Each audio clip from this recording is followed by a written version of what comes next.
It's a good story, and please promise me you'll remember it. Because it's a good story.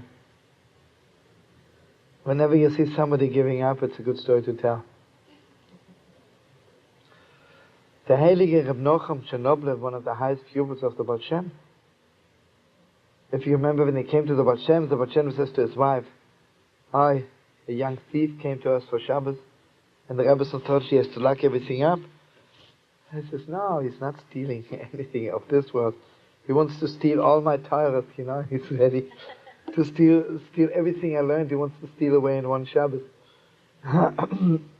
Anyway, so Reb Nochem, without getting involved into all those sad stories, and in Russia at that particular time was a thing that every Jewish girl who wants to get married has to pay a special tax to the government for the honor of getting married.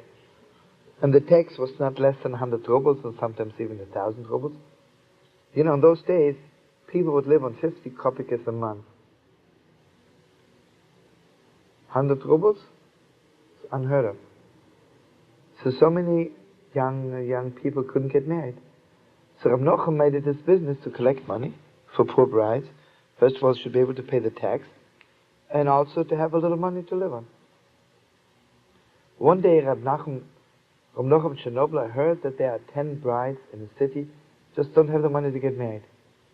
So the Heilige Reb Nochem decided, I'm going to Brod, which is in Poland, one of the biggest cities. There are a lot of rich Jews, and I'm sure I'll collect the money in no time. He comes to that city, and the saddest thing in the world, he didn't make one penny. Mamish people slammed the door in his face. It was so broken, from Chernobyl to Brod is a long way. And Reb Nochem has children, and he's so poor himself. He goes to the outskirts of the city, and he was so angry at God. But he was sad that he's angry at God, but he couldn't help it. He says, "Rabbi, if I would have gone to Brod to make some money for myself, I understand you help me, you don't help me. I understand. But I did it for people I don't even know. I don't know those brides, I'll never see them in my life. I did it all for you. Why didn't you help me?" He was mamish crying because it hurt him. Either side hurt him, that God didn't help him, that he's angry at God. He's sitting there and crying. Suddenly he sees the police walking, and the police is dragging along, obviously, a little thief. And this little thief is walking, dancing, singing, like really a funny scene. They are dragging this little Jew, and he's singing. He's happy. So Reb Nochem was already like his heart was uplifted. He couldn't help laughing.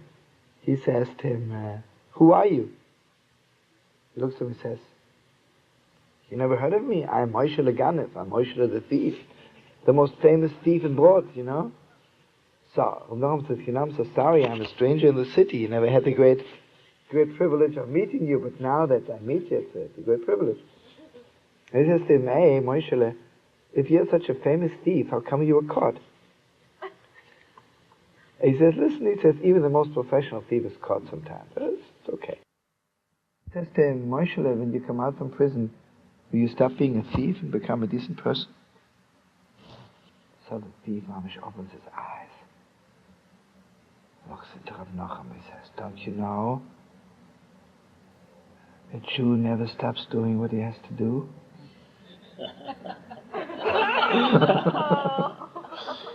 And he walked away with the police.